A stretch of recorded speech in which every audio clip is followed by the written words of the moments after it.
ఓ ప్రేమా నా ప్రేమ ప్రేమిస్తే చావేనా దైవాలాడ జూదం దయ్యం పాడవేదం. లీప్ సంవత్సరం ఫిబ్రవరి 13 రాత్రి 11:57 హైదరాబాద్లోని మారుమూల ప్రదేశంలో ఒక ఇంట్లో టీవీలో జెమినీ సాంగ్స్ ఛానల్ ప్రసారమవుతూ ఉంది. చంటి మూవీ లవ్ సాంగ్ దానిలో వినపడుతూ ఉండగా బెడ్రూమ్ కిటికీ పరదా గాలికి ఊగుతూ ఉంది. బయట ఆకాశాల్ని చీల్చినట్లు ఉరుముతున్న మెరుపులు వెలుగు.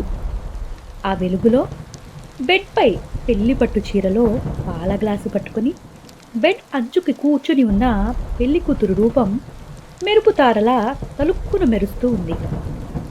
పసుపు కుంకుమ బట్టలు, నెత్తిన జీలకర్ర బెల్లం, పసుపు కొమ్ము తాలి, నుదుటిన బాసిగం ఇంకా అలాగే ఉంది. భయంతోనో బాధతోనో పాల గ్లాస్ చేతిలో ఉండగా బెడ్పై కూర్చున్న పెళ్లి కూతురు తల నేల చూపు చూస్తున్నప్పుడు తన తల మీద నిండిన తలంబరాలన్నీ నేల రాలుతూ ఉన్నాయి. గాలికి కొట్టుమిట్టాడే పరదాని అప్పుడే పెళ్లి కొడుకు అక్కడికి వచ్చి గట్టిగా లాగి కట్టిపెట్టి కిటికీ తలుపుల్ని ధబాల్న మూసేశాడు. ఆ మూసిన శబ్దానికి పెళ్లి కూతురు వెన్నులో ఒక్కసారిగా వణుకు పుట్టించింది. గర్జన వణికిపోయింది తను. ఉలికిపడి పాల గ్లాసుని తొనికిసలాడించింది. ఆ తొనికిసలాటలో ఆ పాలు కాస్త ఒలికి కింద పడ్డాయి. టేబుల్పై ఉన్న పెళ్లికొడుకు ఐఫోన్ అప్పుడే రింగ్ అవుతున్న శబ్దం. ఫోన్ చేస్తున్నది ఎవరో అన్నోన్ నంబర్ నుండి. చల్లని గాలి వీస్తున్నా కూడా పెళ్లి కూతురి మొహానికి చల్లగా చెమటలు పడుతున్నాయి. ఆడపిల్ల జీవితంలో తల్లిదండ్రులను కాదని పరాయి మొగాడిని మొగుడిగా స్వీకరించింది.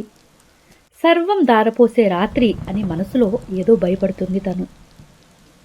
గుర్తుందిగా, అది ప్రేమికుల రోజుకి కొద్ది నిమిషాల ముందు ఘట్టం.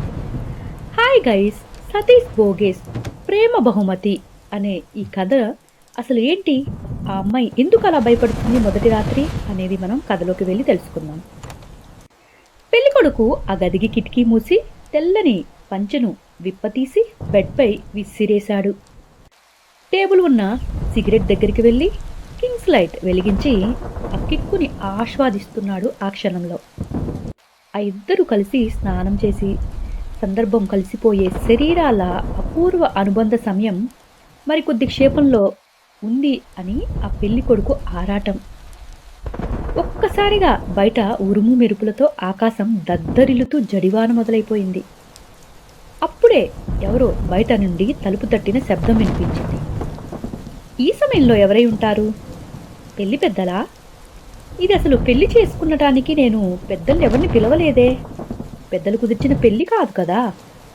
లేదంటే పక్కన ఉన్న చుట్టాలా, ఇరువురి వారి నుండి వచ్చారా ఎవరైనా? అది ఎవరికి తెలియకుండా జరిగిన వివాహం కదా. మరి ఈ సమయంలో ఎవరు వస్తారు అని పెళ్లి కొడుకు రోహన్ ఆలోచిస్తూ ఉన్నాడు. ప్రేమికుల రోజు తెల్లవారుజామున 4 గంటలకు వర్షం కొంచెం తగ్గుముఖం పట్టింది. ఇక ఉరుములు మెరుపులు మాత్రం తగ్గలేదు. చెవులు బద్దలయ్యేలాగా ఆకాశం మరొకసారి ఉరుముతూ ఉంది. ఆ అర్ధరాత్రి సమయం ఏమైందో కూడా ఎవరికీ తెలియదు. ఆ మెరుపు వెలుగులో మరి 4 గంటలు అలా గడిచిపోయాయి. ఇంచు కూడా కదలకుండా బెడ్ అంచుకి అదే ప్లేస్లో కూర్చున్న పెళ్లి కూతురు జాహ్నవి రూపం మాత్రం మరొక్కసారి ఆ మెరుపుల వెలుగులో ఒక్కసారి వెలిగింది. ఆమె ముఖంపై చల్లినట్టుగా పడిన రక్తపు మరకలు, రక్తం నిండిన పాల గ్లాసులో కన్నీటి చుక్కలు ఒక్కో బొట్టుగా పడుతూ ఉన్నాయి. రక్తసిక్తమైన బెడ్ మధ్యలో రోహన్ మృతదేహం. అదే జెమినీ టీవీలో ఇది తొలి రాత్రి కదలని రాత్రి, నీకు నాకు నీవు చెప్పుకున్న కలల రాత్రి, ఊర్వశి రావే ప్రేయసి రావే అనే పాట వినపడుతూ ఉంది. మజ్ను మూవీలో నాగార్జున సాంగ్ వస్తుంది. అసలు రాత్రి తలుపు కొట్టాక ఏమైపోయింది ఆ 3 గంటల్లో రోహన్కి? నూతనంగా జరిగిన పెళ్లిని పెటాకులుగా మార్చింది ఎవరు? ఉలుకు పలుకు లేకుండా కళ్ళతోనే అంతా గమనిస్తూ కిక్కురు మనకుండా కూర్చున్న పెళ్లి కూతురు జాహ్నవి మొబైల్ ఫోన్‌కి ఒక టెక్స్ట్ మెసేజ్ వచ్చింది అప్పుడే. అప్పుడు సమయం ఉదయం 4:02 జాహ్నవి పుట్టిన క్షణం కూడా అదే. తప్పకుండా ఆ మెసేజ్ పుట్టినరోజు శుభాకాంక్షలే అని జాహ్నవి అనుకుంది. 12 సంవత్సరాల నుండి ప్రతి సంవత్సరం సరిగ్గా ఇదే సమయానికి విష్ చేస్తూ ఉంటాడు ఒక వ్యక్తి. అతని పేరు విజయ్. పెళ్లి బట్టల్లో, బంగారు వస్త్రాలంకరణలో, మెడలో తాళి కట్టి నీ నుదుటిపై ముద్దు పెట్టే క్షణం కోసం ఎదురు చూస్తున్నాను అని చెప్పిన విజయ్ మాటలు. గుడిలో జరిగిన వివాహంలో రోహన్ తాళి కట్టి నుదుటిపై ముద్దు పెట్టుకున్నప్పుడు జాహ్నవి కళ్ళ ముందు రోహన్, మనసులో విజయ్ ఇద్దరి జ్ఞాపకాలను దాచగలిగిన మది అది. పెళ్ళై 24 గంటలు కూడా కాలేదు. అప్పుడే జీవితం తలక్రిందులుగా మారిపోయింది. కలలుగన్న ప్రపంచం దూరంగా వెళ్ళిపోయింది. దుఃఖం తన్నుకొచ్చి గతాన్ని స్మరిస్తుంది, ఏడుస్తుంది జాహ్నవి. అదే రోజు తెల్లవారుజామున మరొక ఇంట్లో చీకటి గదిలో కూర్చొని ఆల్కహాల్ తాగుతున్న ఒక వ్యక్తి తన చేతిలో ఉన్న లామినేషన్ ఫోటో స్విచ్ ఆన్ చేస్తూ ఆఫ్ చేస్తూ ఉన్నాడు. స్విచ్ ఆన్ చేసినప్పుడు ఎదురుగా ఉన్న వాల్పై ఒక అమ్మాయి అందంగా నవ్వుతున్న రూపం కనిపిస్తుంది. బాధపడిన గుండె నలుగురిలో నవ్వుతూ బ్రతకలేక చీకటిలో ఒంటరిగా మత్తుకు బానిసై జ్ఞాపకాలను గుర్తు చేసుకుంటూ ఆ అందమైన అమ్మాయి రూపాన్ని చూస్తూ ఉన్నాడు విజయ్. తన ఛాతిపై జాహ్నవి పేరుని కాల్చుకున్న గాయాన్ని తాకి చెమ్మగిలిన కళ్ళతో ఆ రాత్రి ఆల్కహాల్ బాటిల్ మొత్తం ఖాళీ చేసేశాడు. ఒక బాటిల్ కాదు, ఎన్నో 2-3 బాటిల్స్ ఖాళీ చేసినట్లుగా ఆ టేబుల్ మీద పడి ఉన్నాయి. చివరి బాటిల్ తాగటం పూర్తయ్యాక 4:30 తన ఫోన్ రింగ్ అవుతూ ఉంది. ఆ ఫోన్ చేస్తున్నది ఎవరో కాదు, జాహ్నవి. ప్రేమించిన అమ్మాయికి మరొకరితో పెళ్లి జరిగిందని తెలిసిన ఆ క్షణమే గుండె పగిలిన ఆ హృదయానికి బ్రతికే ధైర్యం ఇంక లేదు తనకి. కానీ ఏదో తెలియని కంగారు మొదలైంది. మత్తెక్కిన మైకంతో గతం గుర్తుకు తెచ్చుకున్నాడు. చెమ్మగిలిన కళ్ళతో అంతా మసకబారినట్టు కనిపిస్తుంది అతనికి. విపరీతంగా మద్యం తీసుకోవటంతో తీవ్రమైన మత్తులో మెదడు ఉక్కిరి బిక్కిరైపోతుంది. 4 గోడల మధ్య ప్రేమతో హత్తుకొని మాట్లాడిన జాహ్నవి మాటలు, మరొకరితో జరిగిన వివాహంలో ఆనందంతో ఉన్న రూపం పదే పదే గుర్తుకు వచ్చి గుండెను పిండేస్తోంది. జాహ్నవి నుండి రెండవసారి ఫోన్ వచ్చింది. మద్యం మైకం కమ్ముకోవటంతో విజయ్ కింద పడిపోవటం ఒకేసారి జరిగిపోయింది. 3 గంటల క్రితం సరిగ్గా ప్రేమికుల రోజు క్షణం పడిన సమయానికి చేరువలో ఇక్కడ జాహ్నవి తలుపు తట్టారు ఎవరో. తలుపు తట్టిన శబ్దం విని రోహన్ తలుపు తీయాలి అనుకుంటున్నాడు. కానీ ఏదో తెలియని భయం అతన్ని వెంటాడుతుంది. ఈ రాత్రి సమయంలో ఎవరై ఉంటారు అని అతను ఒక్క క్షణం ఆలోచిస్తూ నిలబడిపోయాడు. ఒక్కో క్షణం గడిచేసరికి తలుపు తట్టిన శబ్దం పెరిగిపోతూ ఉంది. రోహన్ గుండెల్లో భయం మొదలైంది. జాహ్నవి కళ్ళల్లో ఆందోళన. మరొక్క క్షణంలోనే తలుపు బద్దలైపోయింది. వేగంగా ఇంట్లోకి దూసుకువచ్చిన ఆ ముగ్గురు రోహన్పై దాడి చేశారు కత్తులతో, కర్రలతో. తీవ్రంగా అతనిని కొట్టి కొట్టి చంపేశారు. మంచం మీద పడేశారు.